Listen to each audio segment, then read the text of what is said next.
أنت الحبيب خير الأنام، أنت نور وسلام، علمتنا صبرا جميل، أنت صادق أمين، أخلاقه نبع الهدى وصفاته قدوة لنا. أنت الحبيب خير الأنام، أنت يا محمدا، تسقينا من يديك عند حوض الكوثر، للأمة خليت سنتك الجوهر، صلى عليك الله.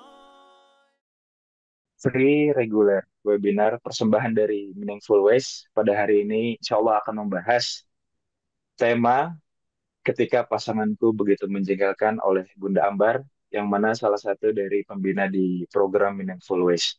Insya Allah sudah siap semua ya ayah bunda sekalian. Eh, untuk itu kita siapkan hati kita. Kalau perlu siapkan catatannya, kita siapkan waktu terbaiknya. Dan semoga apa yang senantiasa disampaikan oleh Bunda Ambar ini menjadi wasilah ilmu yang bisa kita terapkan dalam kehidupan sehari-hari, terutama dalam membina rumah tangga kita. Amin. Ya Rabbal Alamin. Saya izin pimpin doa. Allahumma ilman nafi'an warizqan thayyiban wa amalan mutaqabbalan. Raditu billahi rabba wa bil islami dina wa bi Muhammadin sallallahu alaihi wasallam nabiyya. Rabbi zidni ilma warzuqni fahma. Untuk itu, pada Bunda Ambar, waktu dan kesempatan terbaik ini saya persilahkan Fal Yatafadol Mashkur. Baik, terima kasih kesempatannya Mas Nuga. Bismillah, kita akan coba mulai kajian pagi hari ini kawan-kawan ya. Izin share screen, sudah keluar ya gambarnya dan soundnya aman ya. Baik, Bismillah kawan-kawan. Alhamdulillah di pagi yang insya Allah diberkahi sama Allah, kita akan menggali setitik ilmu yang Allah anugerahkan kepada kita pagi hari ini. Semoga majelis kita ini Allah ridhoi, Allah berkahi, dan semoga jadi timbangan amal kebaikan kelak di yaumil akhir yang menjadi wasilah Allah ridho kepada kita dan keluarga kita. Amin, amin ya rabbal alamin. Ya, kawan-kawan, judulnya nih. Gimana rasanya ketika kawan-kawan pertama kali baca judulnya? Ketika di-share kan sama sahabat, keluarga gitu ya. Gimana rasanya ketika membaca judulnya atau baca flyernya? Ketika pasangan begitu menjengkelkan, yang apa terlintas pertama kali atau yang dirasakan pertama kali ketika muncul gitu, pasangan yang menjengkelkan. Nah, itu biasanya langsung eh apa ya, muncul perasaan-perasaan tertentu atau mungkin langsung kebayang hal-hal yang mungkin pernah bikin kita nggak nyaman yang dilakukan sama pasangan gitu ya. Hal-hal nyebelin yang dia lakukan gitu. Bahkan mungkin hal-hal kecil sih, tapi sering diulang-ulang ya, nggak berubah-berubah. Jadi ketika baca tajuknya mungkin ya, duh iya banget nih gitu. Apalagi mungkin kawan-kawan yang memang lagi ada case beberapa hari belakangan sama pasangan yang bikin geleng-geleng kepala gitu ya. Jadi ya begitulah. Karena memang yang namanya rumah tangga, apalagi kita hidup dua kepala gitu ya, itu pasti ada perbedaan. Ya, kadang pasangan tuh seringkali nggak sesuai dengan harapan. Pengennya sih saya punya suami kayak begini bun. Saya pengennya sih punya istri kayak begini bun misalnya. Kan kita semua punya harapan-harapan ya. Dan ketika harapan itu tidak terwujud, itulah yang bikin benih-benih kejengkelan itu tumbuh dalam diri kita. Ya, dari hal kecil aja gitu kan. Gak usah deh kita bahas dulu hal-hal yang besar, yang berat. Ya. Kadang hal kecil itu juga bisa bikin kita, wah gedek banget gitu ya. Dan rasanya biasanya orang terdekat yang sering bikin jengkel itu ya biasanya pasangan ya gak sih? Karena ya berbeda pandangan. Namanya juga beda kepala, beda manusia. Bahkan kadang kita sama diri sendiri aja suka beda ini ya, suka ada konflik gitu dengan diri kita sendiri, ada konflik batin. Apalagi dengan orang lain yang jelas-jelas beda kepala, beda pemikiran. Inilah yang bisa jadi titik mula kejengkelan itu hadir dalam diri kita. Ya, terus apa yang kita bahas hari ini? Oke, kita akan coba lihat. Ya, kita coba untuk memahami dinamika ya dalam pernikahan. Yang namanya dinamika itu kan dinamis ya, artinya dinamis itu bergerak, nggak statis. Jadi kalau statis itu diem aja ya. Kalau dinamika tuh kayak kecepatan mobil di jalan, kadang pelan, kadang ngebut, itu dinamika. Kadang ngegas, kadang ngerem, dan ya itulah dinamika. Namanya dinamika nggak diem, dinamis bergerak. Kadang dia itu nyenengin, kadang nyebelin, kadang bikin kita bersyukur banget punya dia. Kadang mungkin ada perasaan, ya Allah kenapa sih harus nikah sama dia gitu ya. Dan hal-hal lain yang bikin kita bergerak dari satu sisi ke posisi lain, ke perasaan yang satu ke perasaan yang lain.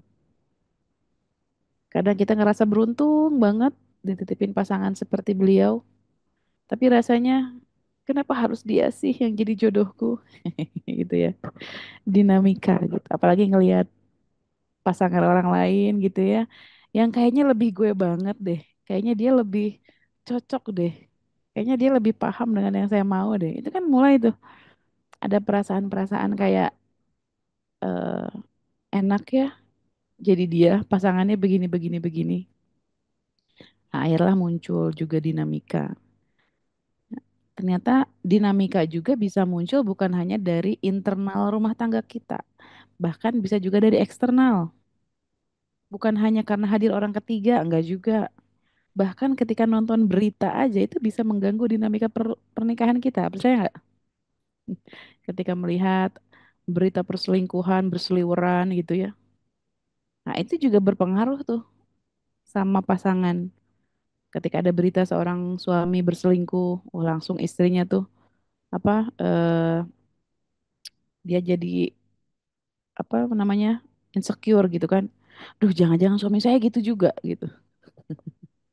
Jangan-jangan dia kalau tugas luar begitu juga. Wah, itu langsung jadi segala macam ketakutan, kekhawatiran, kecemasan muncul gitu ya. Yang tadinya rumah tangga adem ayem, kalau dia pergi tugas luar tuh aman-aman aja, adem-adem aja. Sekarang karena ada pemberitaan, jadi overthinking juga gitu kan. Itu juga membantu dinamika. Yang tadinya percaya ketika berjauhan sekarang lagi di mana sama siapa ngapain dikit-dikit video call, dikit-dikit video call. Karena apa? Ngelihat pemberitaan banyak perselingkuhan. Waduh, ini kan juga bisa apa ya? Memunculkan trauma juga. Karena trauma itu ternyata bisa terjadi atau bisa dirasakan seseorang bukan hanya karena dia mengalami kejadian itu. Trauma juga bisa terjadi ketika seseorang melihat orang lain mengalami trauma, ya. Jadi apa ya? Jadi kayak melihat sesuatu itu, wah jangan-jangan nanti saya kayak gini juga. Jangan-jangan begini juga. Nah, ini bisa memunculkan dinamika baru dalam rumah tangga, ya, bahwa ada kalanya memang rumah tangga itu kadang dia memahami kita, kadang dia pengertian, kadang dia memberi bantuan tanpa diminta, tapi kadang sebaliknya. Udah diminta berkali-kali, enggak dilaku-lakuin misalnya ya. Udah dimintain tolong beberapa kali sampai berbulan-bulan, padahal cuma minta hal kecil gitu sama pasangan. Tapi enggak di ini gitu ya. Itulah dinamika. Ini satu hal yang perlu kita sadarin banget bahwa ya begitulah dalam pernikahan. Namanya juga perjalanan gitu ya. Namanya di jalan kadang ya itu tadi kadang ngebut, kadang pelan, kadang kita butuh berhenti dulu di rest area ya. Yang pengen buang air, yang pengen jajan, pengen makan segala macem gitu ya untuk eh, menguatkan lagi fisik kita. Dan ternyata di pernikahan juga kadang kita butuh sadar kapan waktunya ngegas, kapan waktunya ngerem. gitu ya. Sehingga dinamika ini tetap dalam jalur yang insya Allah akan tetap menuju jalan kebaikan gitu. Sehingga segala dinamika ini hanya akan semakin mendekatkan kita kepada Allah gitu kawan-kawan ya. Karena kita kan nggak bisa ngatur ya pasangan tuh harus begini, harus begitu, atau pasangan tuh harus jadi orang yang memenuhi ekspektasi kita setiap detik gitu ya. Jadi sadari betul bahwa kita tidak bisa menguasai pasangan seutuhnya, kita tidak bisa mengendalikan pasangan seutuhnya gitu. Begitupun kita, karena kita juga nggak bisa memenuhi semua ekspektasi beliau, ya nggak? Tidak bisa memenuhi keinginan pasangan sepenuhnya. Kadang kita juga ada hal yang nggak setuju, nggak suka, bahkan nggak mau gitu ya. Sehingga memang karena dua orang ini yang punya pemikiran berbeda, pasti akan ada dinamika pergerakan. Ini sesuatu yang wajar gitu ya. Sehingga kalau kita menyadari betapa rumah tangga kita mungkin banyak ya banyak dinamikanya, ini adalah sebuah proses yang insya Allah kalau kita sikapi dengan baik, ini akan menguatkan rumah tangga. Ya. Nah, saya mau tanya kawan-kawan, pernahkah Anda merasa kesal atau bahkan sampai frustrasi dengan pasangan Anda? Aduh, nggak tahu deh harus dibilangin apa lagi sama dia. Kok sama hal kecil gitu aja dia nggak paham-paham. Kok dia nggak mau berubah-berubah. Saya udah nggak tahu harus gimana lagi, Bun. Sudah segala cara saya coba. Udah taluk deh pokoknya. Nggak tahulah apa yang bisa bikin dia berubah, apa yang bikin dia sadar. Nah, akhirnya kita muncul rasa kayak, eh, aduh harus gimana lagi. Ya. Atau adakah ada hal-hal kecil yang membuat hati Anda panas? Hal sepele, bukan hal besar. Hal-hal kecil yang bikin kita,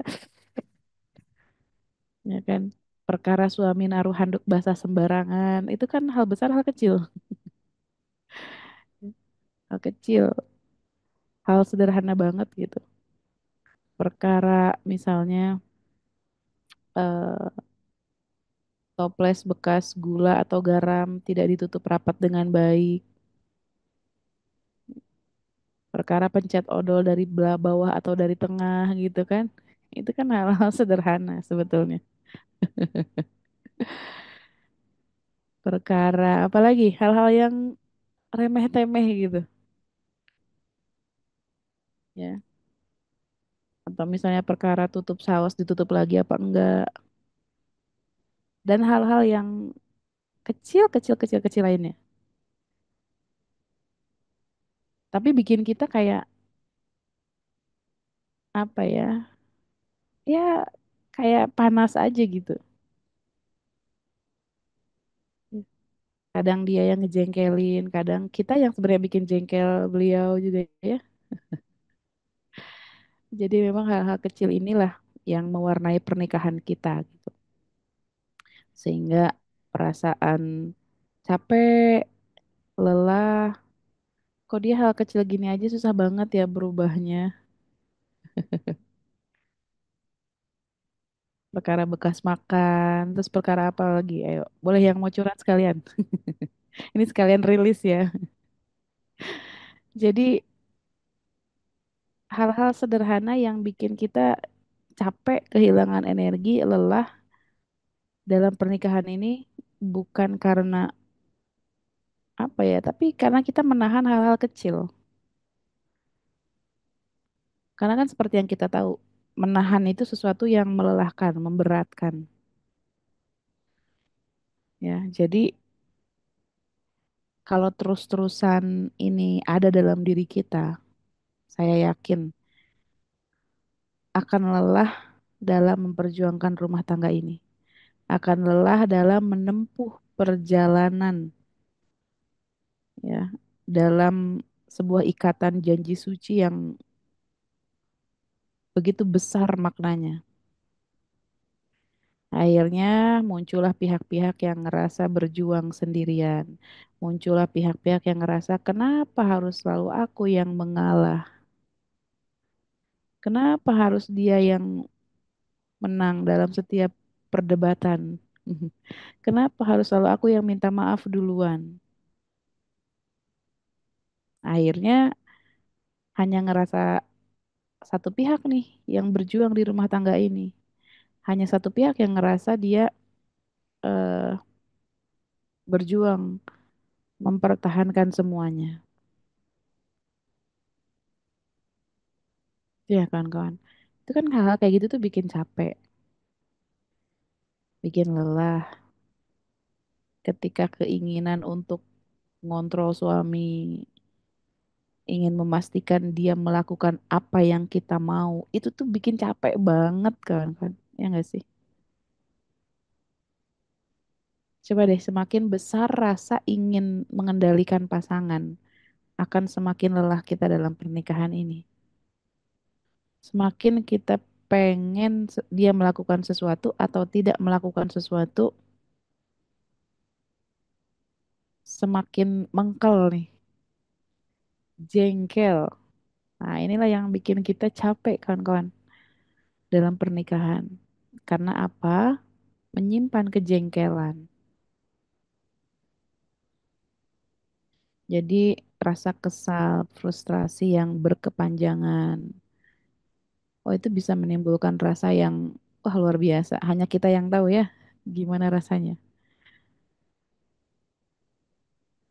Nah, menjengkelkan itu kawan-kawan ya, perasaan frustrasi atau marah akibat perilaku pasangan yang terasa mengganggu atau tidak sesuai harapan. Itu tadi, dari hal-hal kecil yang menurut kita ganggu banget ya. Hal-hal yang sebenarnya tidak terlalu prioritas, tidak terlalu urgen, bahkan tidak syar'i gitu ya. Kita perdebatkan, kita permasalahkan. Karena apa? Ngerasa nggak sesuai dengan harapan kita. Nah, siap-siap nih, kalau segala hal harus sempurna seperti yang kita mau, maka biasanya orangnya gampang jengkel. Ketika dia harus ngikutin seperti apa yang kita kehendaki, inilah yang akan membuat kita lelah, capek, karena menahan beban ini. Kan yang bikin capek itu kadang bukan perjuangan ya, tapi menahan. Menahan sesuatu yang tidak perlu kita bawa.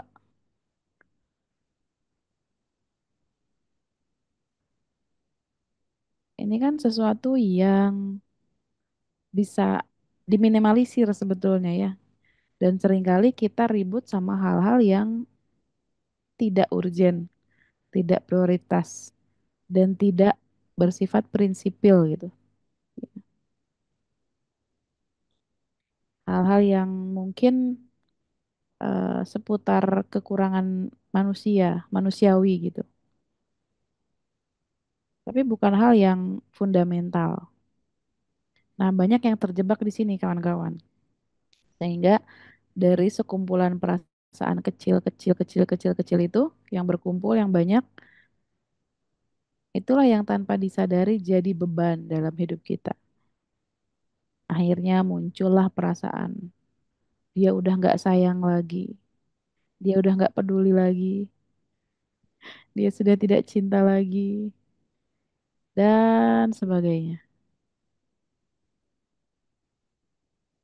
Tiap yang dia lakukan akan terlihat salah terus di mata kita. Karena kenapa? Kita lagi pakai macam kacamata kejengkelan sama dia. Ya nggak kawan-kawan, kita kalau udah kesel sama orang, udah nggak suka sama orang, dia mau melakukan apapun akan terlihat salah terus di mata kita. Benar apa betul? Ya. Kalau kita udah kesel sama orang, biasanya yang dilihat itu pasti kesalahannya, kekurangannya. Meskipun ada kebaikannya, biasanya jadi tidak terlihat. Karena apa? Udah ada perasaan jengkel dalam diri kita. Ya. Dan saya tanya nih, apakah seperti ini kisah Anda? Tidak sabar. menghadapi pasangan. Sama dia mah Bun, udah habis kesabaran aku. Dia mah hadir di hidup aku cuman menguji kesabaran aku aja. Udah tahu kesabaran aku setipis tisu. Dia malah sering banget sengaja menguji kesabaran gitu ya. Jadi rasanya setiap interaksi sama beliau itu rasanya bikin emosi kita naik turun ya. Sering bikin kita menghela nafas panjang. Aduh, gitu ya. Rasanya sabar, sabar gitu. Akhirnya kita ada di kondisi terpaksa harus sabar. Kalau kita terpaksa sabar, itu biasanya akan capek. Ada orang yang sengaja memilih sabar, ada juga orang yang ya udahlah nggak ada pilihan lain selain sabar gitu. Itu kan akan menjadi beda, ya nggak sih? Orang yang diniatin buat mau sabar sama orang yang ya udahlah mau gimana lagi, itu tuh akan beda powernya. Orang yang ya udahlah mau gimana lagi gitu, itu biasanya akan tertatih tuh kelelahan. Karena kenapa ya sabarnya kepaksa, ya nggak kawan-kawan. Nah kemudian nih kita menghadapi pasangan yang sering membuat kesalahan berulang. Udah dibilangin berkali-kali, susah banget berubahnya. Perkara pintu nggak ditutup lagi, perkara kloset nggak ditutup lagi, misalnya ya. Naruh sepatu di mana aja, atau misalnya hal-hal kecil yang seringkali jadi besar gitu. Ya. Ini saya belum membahas hal-hal yang berat-berat ya, bukan tentang perselingkuhan dan sebagainya. Kita yang sederhana aja, yang ringan-ringan, yang bikin kita justru karena saking ringannya kita menganggap itu nggak ada. Padahal itu ada. Dan kalau nggak di apa ya nggak diselesaikan dan masih mengganjal dalam diri kita, ini akan menjadi kerikil terus dalam rumah tangga. Hingga biasanya apa? Kalau udah meledak tuh, semua hal yang kerikil-kerikil tadi akan masuk tuh, akan diungkit. Ya nggak? Kalau ketika kejadian nih masalah kecil, kita masih diam. Tapi ketika sudah jeger gitu, ada yang nge-trigger, nah ini semuanya tuh keluar tuh, diungkit segala macam hal-hal kecil. Aku nggak suka gini gini gini, ini gini gini gini gini gini gini gini gini gini. Akhirnya tumpahlah semua. Ya nggak kawan-kawan. Hal-hal sederhana, hal kecil yang disimpan, dipendam gitu. Apalagi kesalahan-kesalahan yang eh, dilakukan secara berulang. Saya tuh udah bilang sama dia berkali-kali, Bun. Kok dia nggak ngerti-ngerti ya? Kok dia nggak berubah-berubah ya? Rasanya ya Allah, harus banyak-banyak sabar gitu.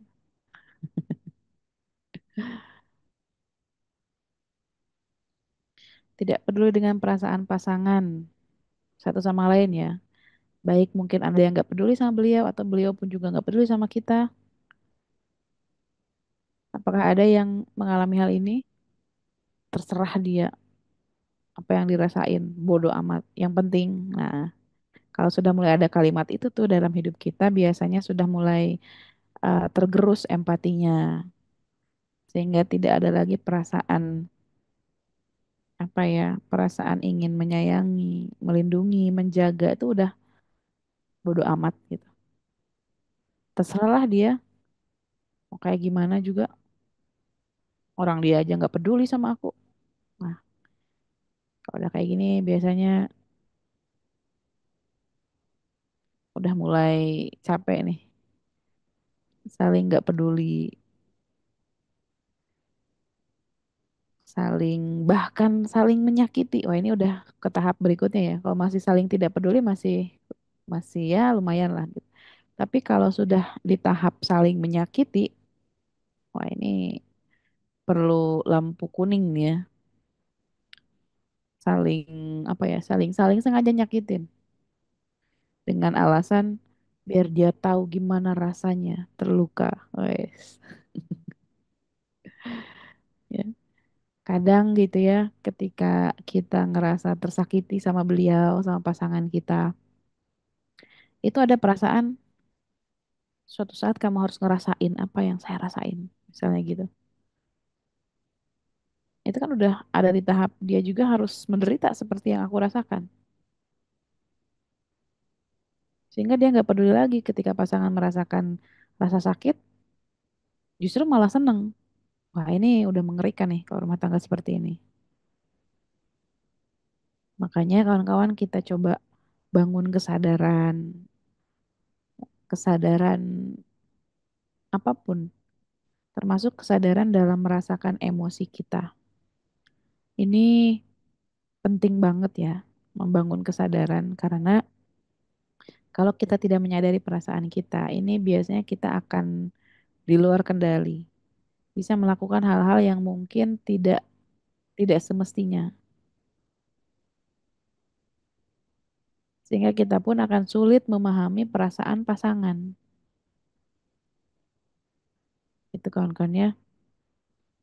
Nah, penyebabnya apa nih? Kita bisa merasakan jengkel, ya. Perbedaan ekspektasi, kawan-kawan. Harapan yang tidak realistis terhadap pasangan. Mas, coba eh, kamu kayak tuh bapak itu, atau misalnya suaminya berharap istrinya, ma coba kalau ngasuh anak tuh kayak Nikita Willy gitu ya. Jangan ngereok terus depan anak-anak ya. Ekspektasinya luar biasa gitu. Sehingga eh kalau sudah berharap gitu ya terhadap manusia itu sudahlah sumber sakit hati yang menyakitkan. Jangankan yang tidak realistis, harapan yang realistis pun sama pasangan itu tetap akan menyakitkan kita kok. Selagi harapannya sama manusia itu udahlah, nggak ada lain ujungnya bakalan terluka. Itu aja. Dan itu, mengkel hatinya luar biasa tuh. Makanya kawan-kawan ketika kita berharap sesuatu kepada dia, pasangan kita gitu ya, bersiap-siaplah Anda akan kecewa. Karena kenapa? Ya sebaik apapun pasangan Anda, sehebat apapun suami Anda, sehebat apapun istri Anda, dia itu judulnya tetap manusia.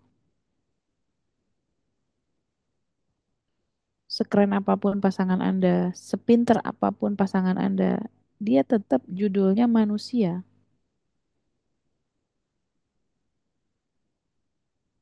Selagi dia manusia, ya dia akan punya potensi besar untuk melukai kita, menyakiti kita. Apalagi manusia itu adalah orang yang kita sayang. Dan biasanya kita akan lebih mudah tersakiti sama orang-orang yang kita sayangi. Kita akan lebih mudah terluka sama orang-orang yang kita cintai. Orang yang kita sayang itu punya potensi lebih besar untuk menyakiti kita. Betul nggak? Anda lebih sering terluka sama orang dekat apa orang jauh yang rasa marahnya tuh luar biasa besar. Kita akan lebih mudah ngerasain jengkel kalau orang itu orang yang dekat sama kita. Ya nggak kawan-kawan. Kenapa? Karena kita punya harapan sama dia.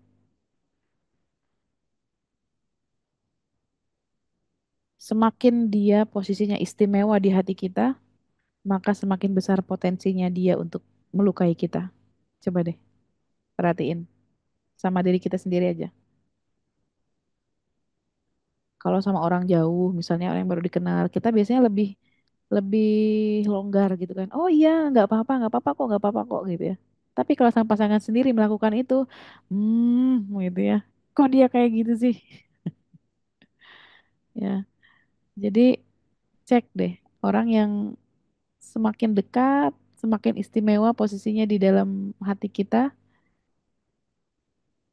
kita akan semakin menaruh banyak harapan sama dia. Dan itu yang membuat potensi besar agar kita jadi ngerasain sakit yang begitu dalam. Ya. Kalau ada orang lain misalnya yang kawan-kawan nggak terlalu deket atau bahkan nggak kenal, itu ngomong kasar sama kawan-kawan. Sakit sih, tapi mungkin sakitnya akan cepat hilang ya nggak? Tapi coba bandingkan kalau suami Anda yang bilang kasar sama Anda. Itu meskipun sedikit kalimatnya, tapi jeleknya itu dalam banget. Ya nggak? Tersayat-sayat tuh. Suami ngomong sedikit aja tuh kayak gitu.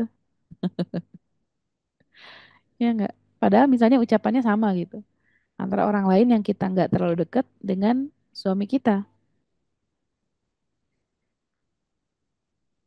Itu rasanya kayak disobek-sobek mungkin ya hati kita ketika pasangan yang bicara seperti itu. Nah, yang kedua mungkin bisa jadi karena kurangnya komunikasi, tidak terbuka dalam berbicara tentang perasaan dan kebutuhan. Ini juga nih ya, jadi bisa jadi salah satu faktor yang membuat kita jengkel. Kenapa sih gitu ya, tidak disampaikan. Biasanya nih yang jadi masalah itu ketika mengungkapkan perasaan. Jadi mengungkapkan perasaan itu bukan hanya tentang aku cinta padamu gitu, enggak. Karena kan kalau udah di fase pernikahan udah mulai jarang ya bilang cinta-cintaan gitu. Ya, tapi tentang perasaan yang lain. Perasaan itu kan banyak, bukan melulu tentang cinta, tapi juga tentang kesel, tentang jengkel, tentang sedih, tentang marah, tentang ya dan sebagainya. Sehingga eh, ketika komunikasi ini kurang berjalan dengan baik, ini juga akan bikin jadi ganjelan dalam rumah tangga kita gitu. Kalau misalkan orangnya udah bisa ngerilis ya emosi negatif atau emosi yang sudah tidak dibutuhkan sama diri sendiri, it's okay. Dia akan mungkin eh, terbebas dari perasaan jengkel ini. Tapi kalau enggak, kalau dia tahan, dia pendam sendirian, inilah mulainya apa ya? Ada ganjalan-ganjalan dalam rumah tangga. Ada perasaan lebih baik dipendam aja lah daripada dibahas juga nanti jadi ribut. Males ngebahas hal kecil malah jadi ribut gede. Ini kan ujung-ujungnya jadi nggak jadi komunikasi. Bahas hal-hal yang asalnya biasa aja santai-santai, tapi ternyata dia jawabnya nyolot gitu ya, ngegas. Ada yang kayak gitu kawan-kawan. Padahal pembahasannya sederhana gitu, ya nggak yang berat-berat. Tapi kok kenapa ya ujung-ujungnya malah ribut. Makanya karena keseringan kayak gitu, aku jadi memilih untuk diam, Bun. Nah ini juga bahaya nih. Ketika kita memilih untuk diam, tidak menyampaikan. Karena takut apa ya, males ribut gitu.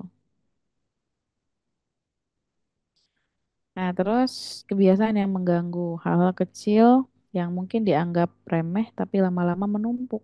Ya itu tadi misalnya banyak hal-hal kecil yang eh, apa namanya? Hal sederhana yang dianggap biasa aja gitu ya, hal kecil. Udahlah gitu. Aku banget Bun daripada dordar. Waduh, dordar banget nggak tuh? Iya, jadi akhirnya ngeras percuma ngomong lah yang ada malah makin ribut, ntar aku makin kesel. Ada yang kayak gitu, akhirnya dipendem lagi.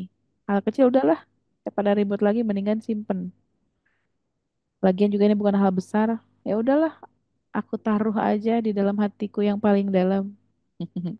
Seolah-olah itu adalah pilihan yang hebat, ya nggak? Seolah-olah itu ada pilihan yang keren.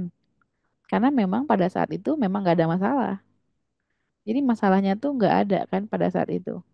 Tapi bukan berarti masalahnya hilang, tapi dia menjadi terpendam, hanya mengendap. Karena yang namanya mengendap, suatu saat kalau terguncang, nah bisa menyeruak lagi tuh. serbuk-serbuk endapan tadi, kemarahan, kekecewaan dan sebagainya itu bisa menyeruak lagi naik lagi ke atas dan bisa bikin air jadi keruh. Itu kalau keguncang ya enggak, ibarat gelas kopi, kopi tubruk tuh kan, lihat kalau dicemplungin sendok, plung, itu serbuknya ke atas lagi menyeruak.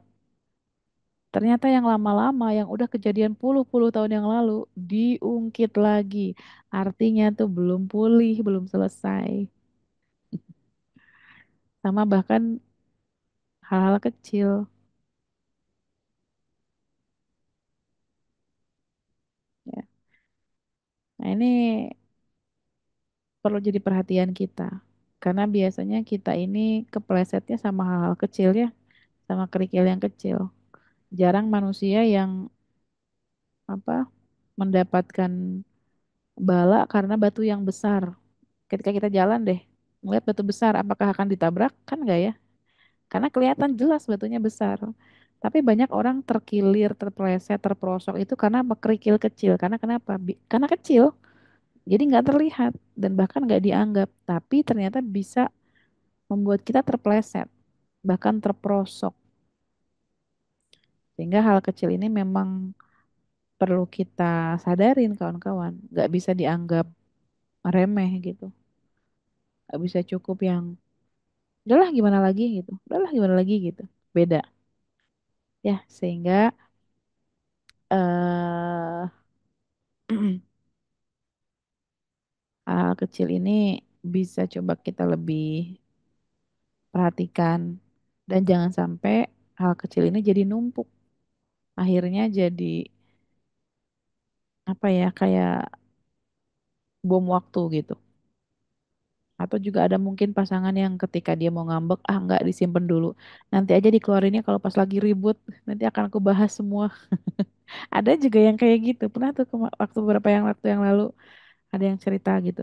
Bun, aku tuh kalau ada masalah kecil aku simpen aja dulu. Nanti dikeluarin pas memang dia melakukan kesalahan, aku tumpahin tuh semuanya betapa dia itu ada di pihak yang salah banget ya.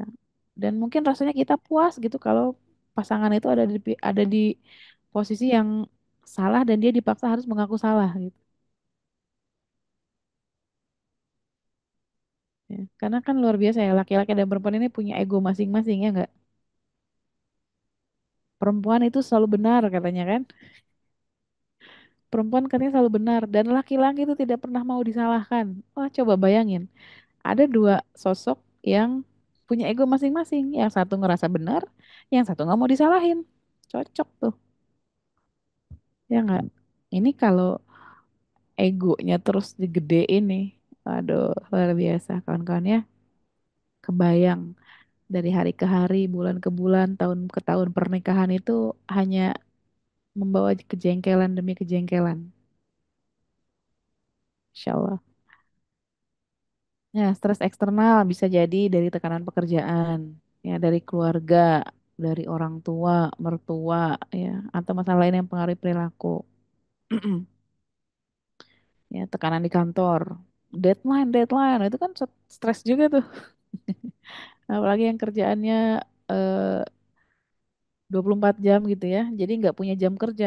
Itu kan stresnya juga punya punya apa ya, punya stres tersendiri. Kalau jam kantor kan enak gitu ya. Pekerjaan kantor tuh dari jam 8 sampai jam 4 sampai jam 5 gitu kan selesai. Tapi kalau yang pekerjaannya nggak punya jam kerja, itu kan pekerjaan tuh ngegantung terus di pikiran tuh. Deadline itu di kepala kita terus nih. Memang dikasih kebebasan, keluangan buat buat menyelesaikan tugas. Tapi kan tetap aja ini ngegantung nih di pikiran kita nih, ngebayang terus ya. Ketika mau tidur inget ini belum, itu belum, apa yang harus dilakukan segala macam itu ngatur sendiri. Itu juga sama punya punya punya pressure tersendiri. Dan itu juga bikin bikin stres ya. Atau tekanan dari keluarga, misalnya dari orang tua ya. Orang tua yang berharap misalnya ibunya itu harus harus jadi ibu rumah tangga, nggak boleh bekerja atau sebaliknya. Perempuan itu juga harus mandiri, jangan gantung sama suami misalnya. Itu kan tekanan dari luar tuh. Atau tekanan dari tetangga bahkan ya. Kan suka ada tuh netizen-netizen yang ikut campur gitu ya, masalah internal keluarga, ya, atau masalah lain yang mempengaruhi perilaku. Nah, kenapa sih dia bisa ngejengkelin ya? Kenapa pasangan kita bisa begitu menjengkelkan? Mungkin dari stereotip sosial, tekanan dari masyarakat untuk jadi suami sempurna dan bagaimana ini bisa mempengaruhi hubungan. Jadi, ya, ini stereotip yang juga muncul di masyarakat untuk pasangan yang harus sempurna. Bukan hanya jadi suami ya, istri juga mungkin sama. Jadi suami tuh harus gini gini gini gini gini. Jadi istri tuh harus gini gini gini gini gini. Sedangkan namanya sosial tuh kan banyak banget paradigma, banyak banget pemikiran yang juga bisa bikin kita ya mengalami tekanan. Nah, perbedaan gender, perbedaan cara berpikir, komunikasi, dan merespon masalah antara pria dan wanita. Ah, ini juga penting. Dan biasanya banyak yang ribut gara-gara ini. Perempuan, cara berpikirnya, kalau dia lagi ada masalah, itu dia harus cerita. Perempuan itu, ketika ada masalah, dia yang penting dia butuh cerita aja. Masalah ada solusi atau enggak, yang penting cerita dulu. Bagi perempuan, salah satu cara buat menyelesaikan masalah adalah curhat. Baik itu ada jalan keluarnya atau tidak, yang penting cerita aja dulu gitu. Itu perempuan. Kalau laki-laki, biasanya laki-laki itu ketika ada masalah dia nggak mau cerita. Ceritanya kapan? Nanti kalau udah beres masalahnya. Nah ini kan cara perbedaan pandangan, cara berpikir laki-laki perempuan yang berbeda. Sehingga ketika si istri lagi ada masalah, dia tuh apa-apa selalu curhat sama suaminya. Mas hari ini begini-begini, Mas hari ini harga cabai naik, Mas hari ini si Ade rewel, Mas hari ini bla bla bla segala macam. Itu segala macam diceritain. Giliran suaminya pulang kantor, mukanya ditekuk, ya itu ya lemes, jalannya pelan, duduk aja sambil menghela nafas panjang. Wah, kita bingung, "Wah, ada apa nih? Suamiku hari ini kok kayaknya beda banget. Kayaknya dia lagi ada masalah deh." Terus kita tanya, "Mas, ada apa, Mas? Cerita dong sama aku." Terus suaminya diem aja kan. "Mas, ada apa sih, cerita dong? Aku aja kalau ada apa-apa suka cerita kok sama kamu. Kok kamu gini sih? Kamu gak percaya sama aku ya?" Kita menganggap karena dia nggak cerita sampai berada di kesimpulan bahwa dia nggak sayang sama kita. Ini kan perbedaan banget ya nggak? Karena bagi laki-laki ketika ada masalah itu nggak perlu diceritain. Nanti ceritanya kalau udah beres. Jadi laki-laki itu ketika ada masalah, dia itu lebih butuh waktu buat mencerna semuanya dulu gitu. Nanti kalau udah selesai masalahnya baru cerita. Jadi kemarin tuh mah gini gini gini gini gini. Ada masalah gini gini gini, tapi udah beres sih sekarang alhamdulillah udah progres segini. Itu perbedaan laki-laki dan perempuan. Sehingga kalau ini kita tidak pahami gitu ya bahwa ada perbedaan di setiap apa eh, kondisi laki dan perempuan, ini akan jadi bahan bahan ribut tuh kalau kita nggak paham.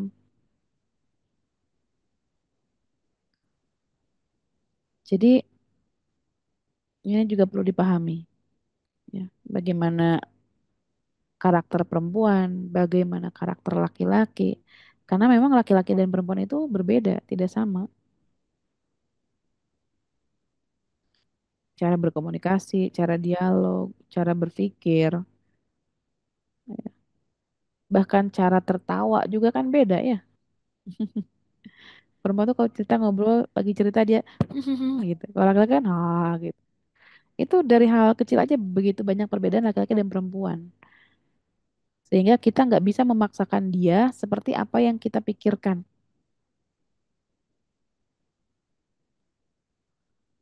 seperti apa yang kita mau. Termasuk juga misalnya hal-hal apa lagi nih yang perbedaan antara laki-laki dan perempuan gitu. Ya, kebiasaan-kebiasaan yang bagi perempuan, kenapa sih laki-laki harus gitu? Ketika laki-laki melihat perempuan ada masalah, kenapa sih perempuan kalau ada masalah harus kayak gitu gitu ya? Itu juga perlu dipahami sehingga tidak menumbuhkan kejengkelan. Kalau kita paham, oh kenapa dia begitu? Ya memang karena dia perempuan. Ketika kita paham juga ilmunya, kenapa suami kita begitu? Oh iya, memang begitu mah laki-laki ya. Sehingga mereduksi itu potensi kejengkelan dalam diri kita sama pasangan. Karena apa? Bukan kita cuman tahu, bukan hanya jadi maklum, tapi juga jadi mahfum sama dia.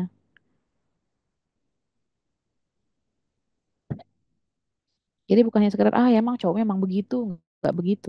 Tapi juga oh iya memang laki-laki cara berpikirnya seperti itu.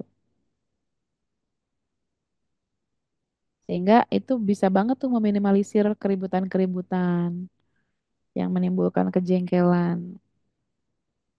Cara berkomunikasi itu juga beda.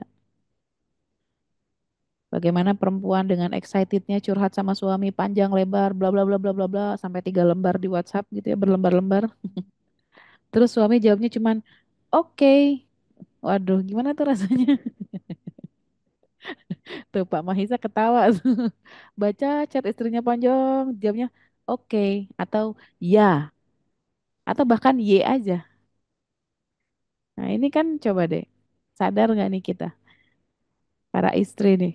Udah curhat panjang-panjang, responnya cuman good atau bahkan stiker doang. Waduh, minimal kalau iya itu A-nya jangan satu, dua gitu. Iya gitu. Gimana kek gitu. Ini sering jadi bahan kejengkelan nggak?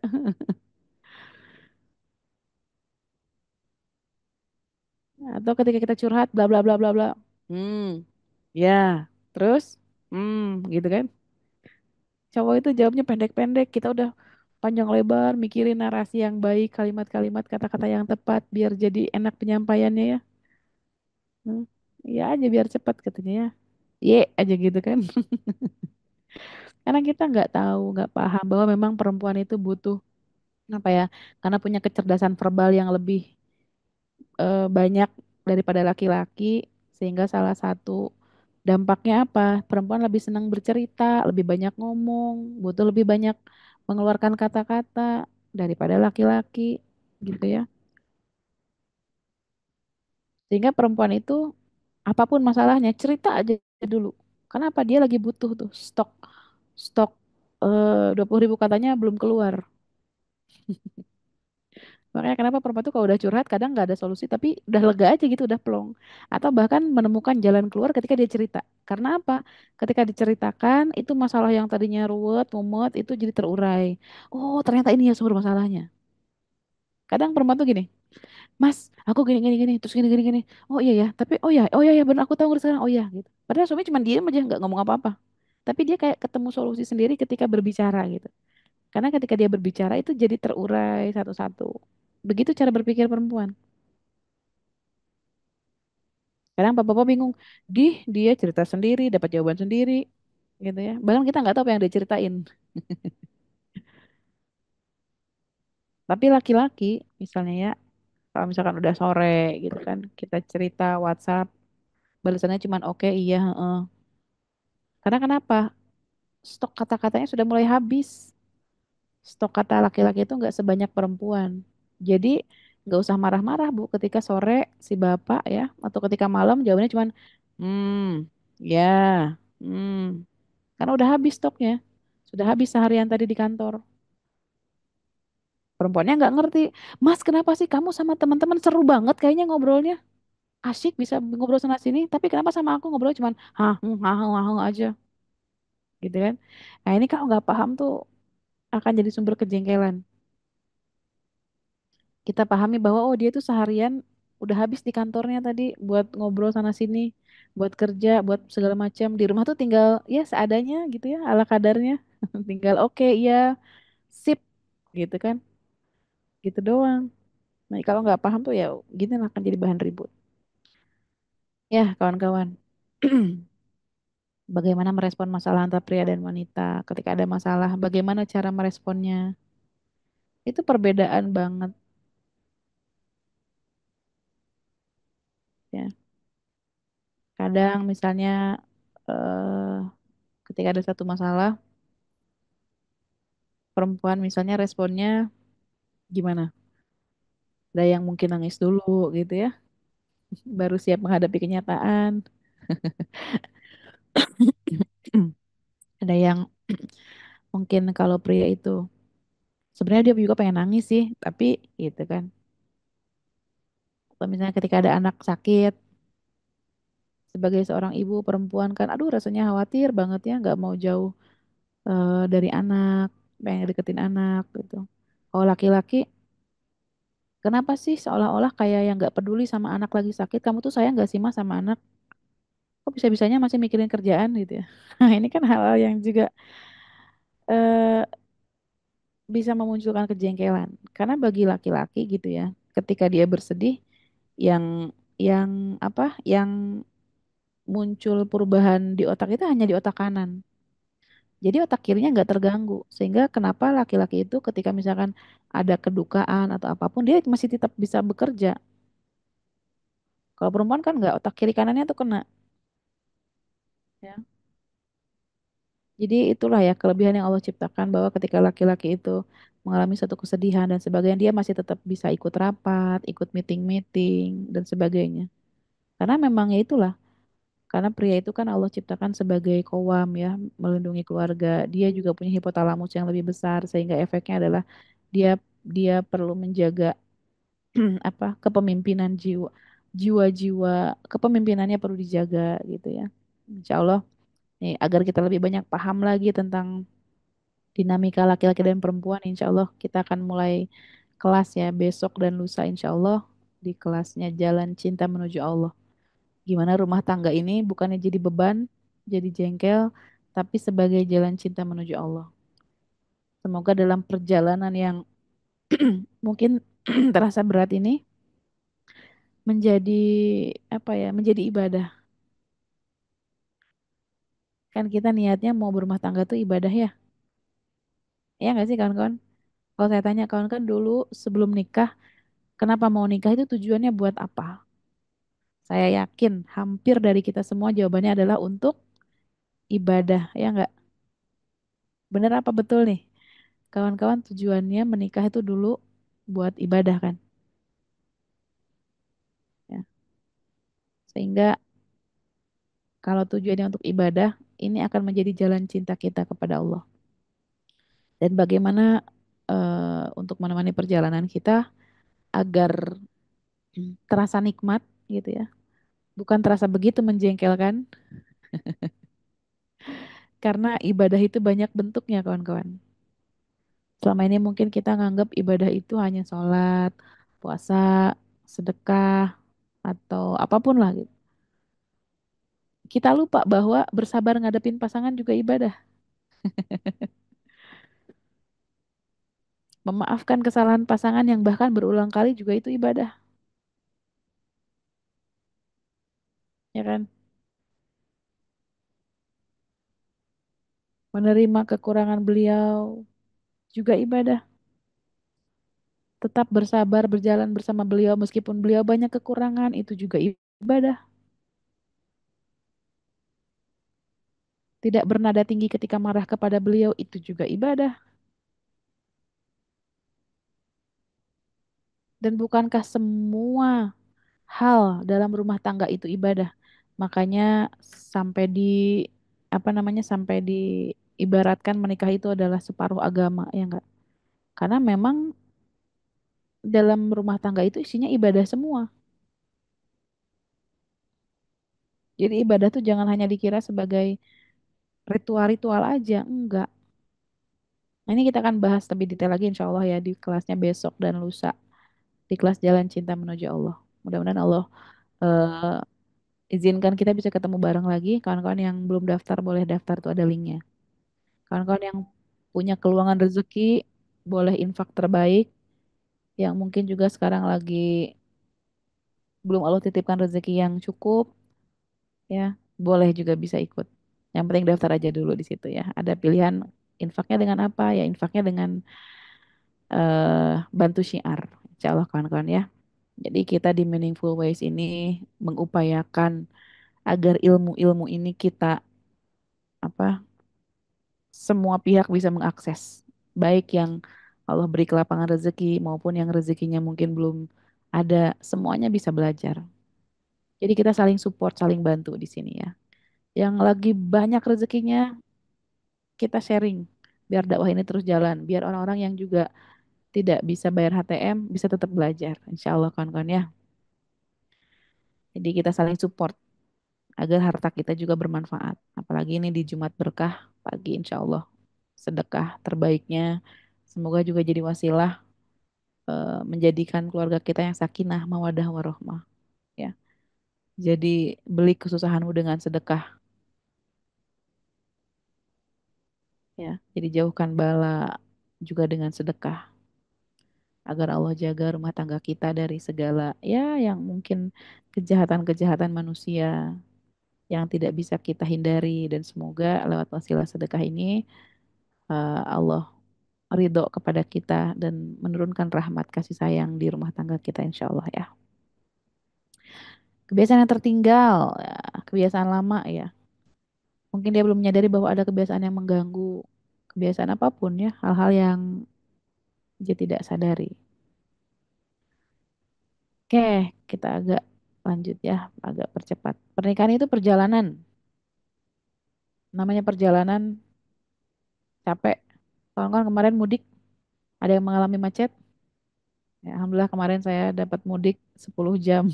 Itu rasanya capek banget ya, melelahkan. Padahal sebenarnya jarak normal itu hanya 3 jam. Tapi ternyata kemarin qadarullah jadi 10 jam.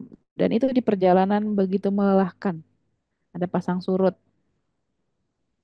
Yang namanya perjalanan itu melelahkan. Karena yang nggak melelahkan itu ya peristirahatan. Ada pasang surut, ya komunikasi yang baik itu bisa membantu. Seperti halnya ya ombak di lautan, kadang pasang, kadang surut. Ya begitu sunatullahnya. Jadi ketika mengalami pasang, ya udah biasa aja. Ketika mengalami masa surut, ya udah biasa juga. Karena apa? Sunatullah. Ketika pasang, ya nanti juga surut lagi. Ketika surut, nanti juga pasang lagi. Apapun itu. Kadang ngomongnya dia baik, kadang ngomongnya dia ngegas, kadang kita adem ayem, kadang kita tengkar. Ya itu mah sunatullah. Dinamika perjalanan. Ya, kadang ada perbedaan pandangan, ada perbedaan untuk rutenya gitu ya. Hal-hal sederhana, hal kecil gitu.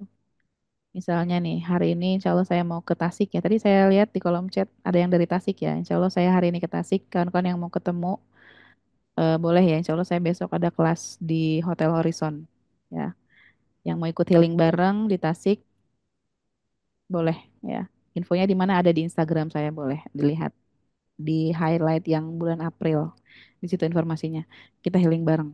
Nah, misalkan kita mau perjalanan nih ke Tasik. Mau lewat mana? Mau lewat Garut atau mau lewat mana?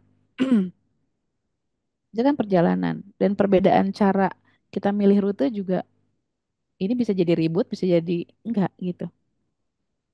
Bahwa memang dalam perjalanan itu akan banyak banyak banget dinamika.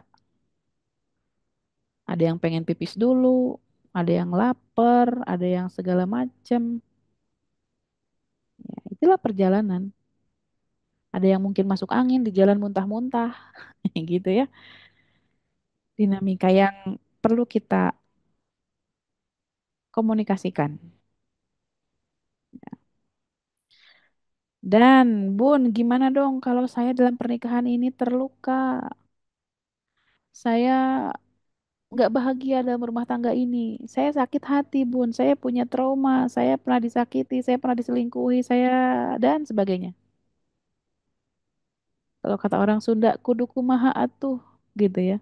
Kalau ternyata pernikahan ini begitu menyakitkan, bagaimana kalau rumah tangga ini tidak seindah cerita di novel-novel yang biasanya di ujung kalimatnya dan mereka hidup bahagia selamanya, gitu ya. Kan kita waktu kecil denger dongeng-dongeng itu kan gitu ya.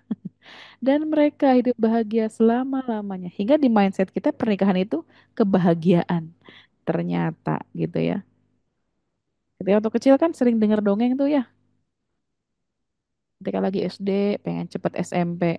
biar lebih keren, udah jadi kakak-kakak. Ketika SMP ternyata masih dianggap bocil, pengen jadi SMA, pengen cepat SMA biar lebih gaya. Ketika SMA, wih kuliah kayaknya keren ya, udah nggak ada jam sekolahnya, waktunya bebas, bisa bawa motor. Setelah perkuliahan ternyata ya ampun tugasnya berat banget. Belum lagi kalau yang lagi skripsi, ya Allah dosennya jahat banget. Semua revisian dicoret-coret, coret-coret, pusing. Pengen nikah aja, punya pacar halal. Ada bahu yang digunakan untuk bisa bersandar, ada tangan yang bisa digunakan untuk digenggam. Ternyata setelah menikah gimana? Ya Allah. Ya, begitulah hidup kawan-kawan ya. Sebuah perjalanan. Dan ternyata rumah tangga yang kita bayangkan bisa bahagia, berharap ada dia yang bisa menguatkan dalam setiap kerapuhan kita. Ternyata justru dia menjadi sumber luka. Gimana bisa sembuh bun dari luka ini? Sedangkan sumber masalahnya itu yaitu teman sekasur saya, teman sebelah saya ini. Mana mungkin saya bisa sembuh dari trauma, luka dan sebagainya. Kalau dia masih ada di depan mata saya. Luar biasa kawan-kawan. Jadi kalau kita merasa perjalanan kita penuh luka, ngerasa pernikahan ini udah nggak sehat, ngerasa pernikahan ini sudah tidak bisa dipertahankan, atau ngerasa berjuang sendirian gitu ya, harus gimana?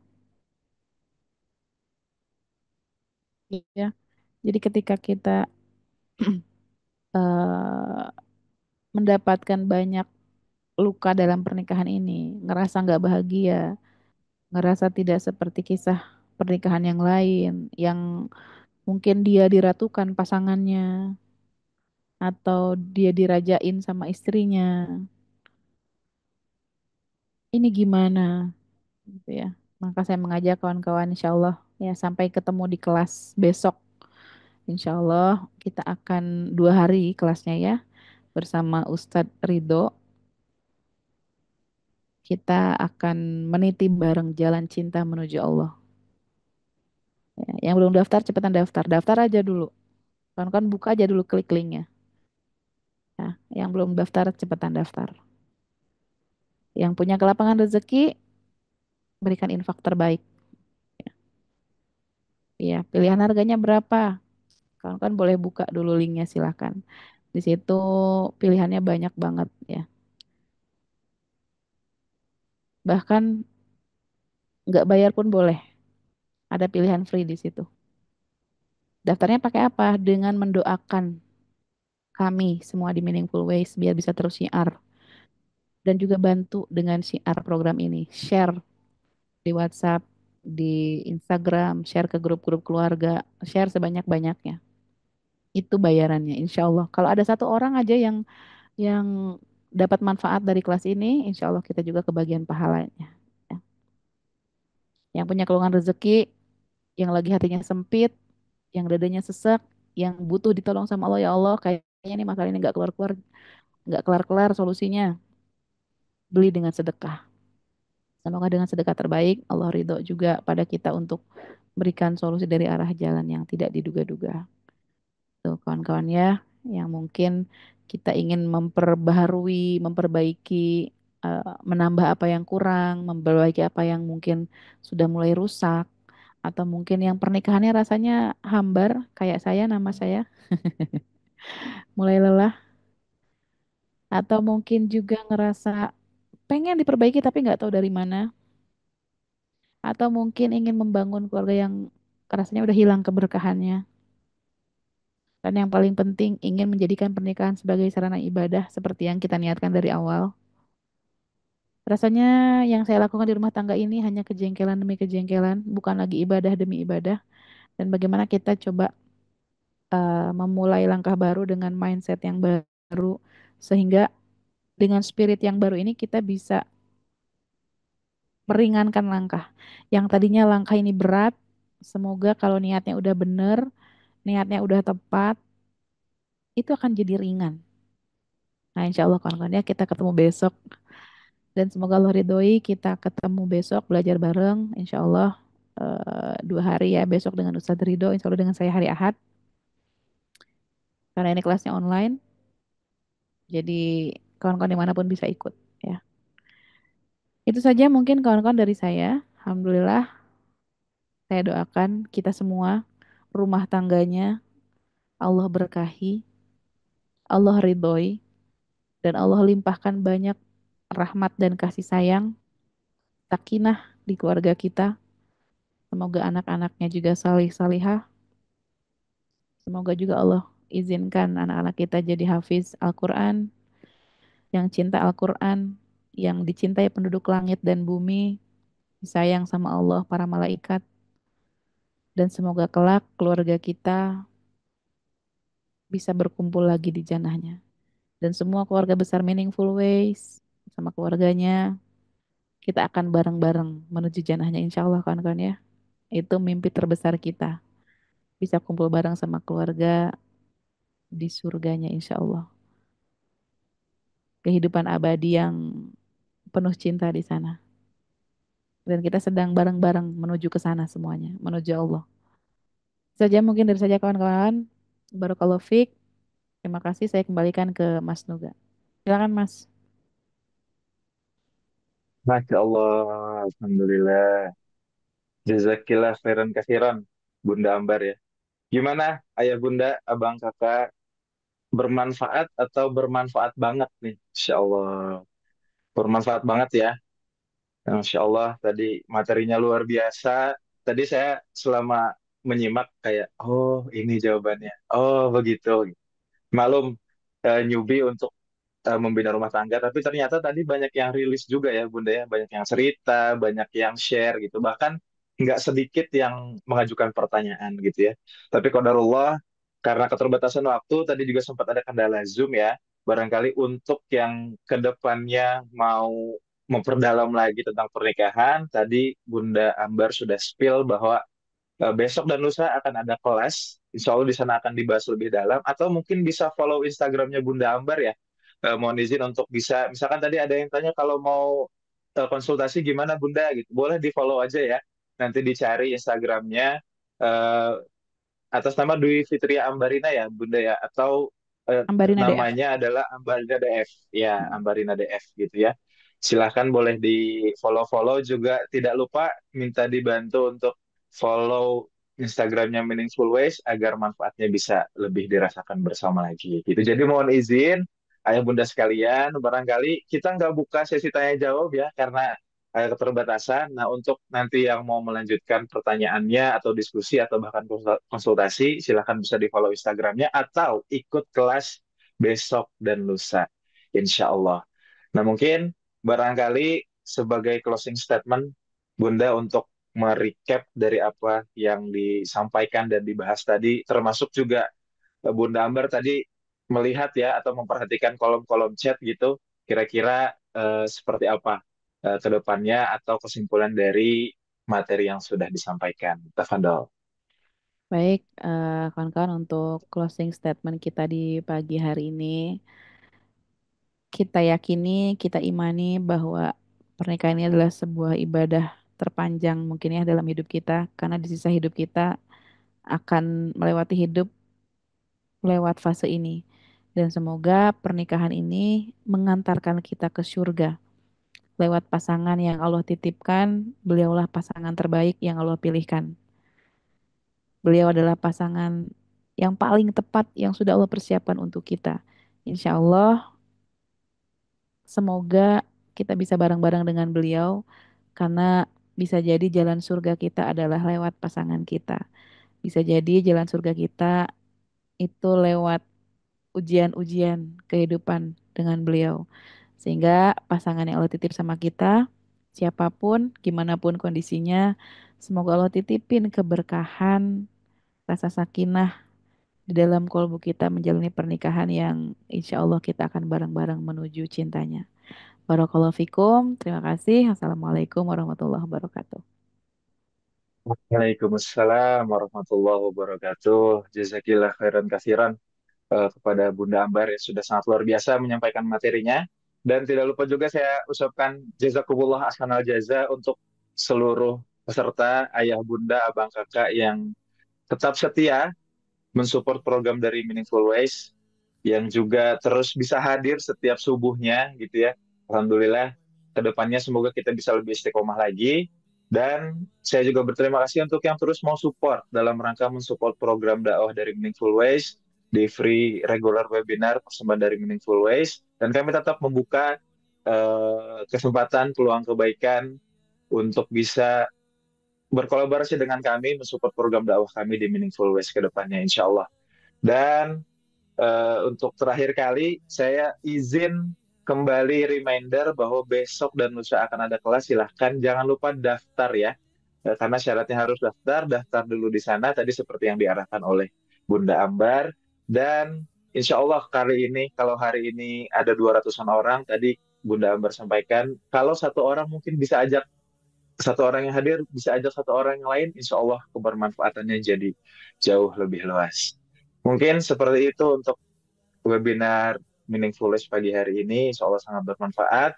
Sekali lagi saya ucapkan jazakumullah ahsanal jaza atas segala kesempatannya. Bahkan dari tadi saya ditemani Pak Mahisa ya gitu ya. Dan yang lain yang sudah open camp, Alhamdulillah semoga kedepannya kita bisa lebih baik lagi. Dan Riyadhah ini bisa kita lebih maksimalkan lagi.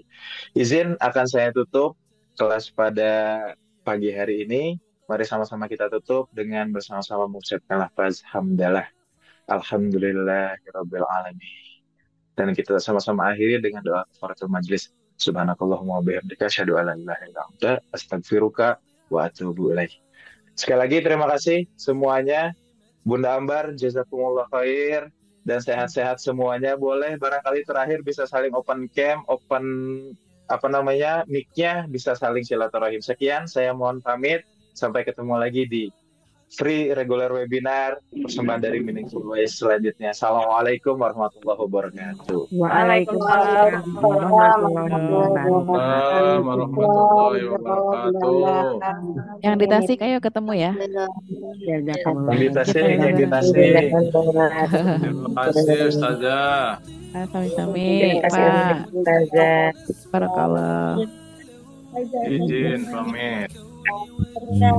Amin.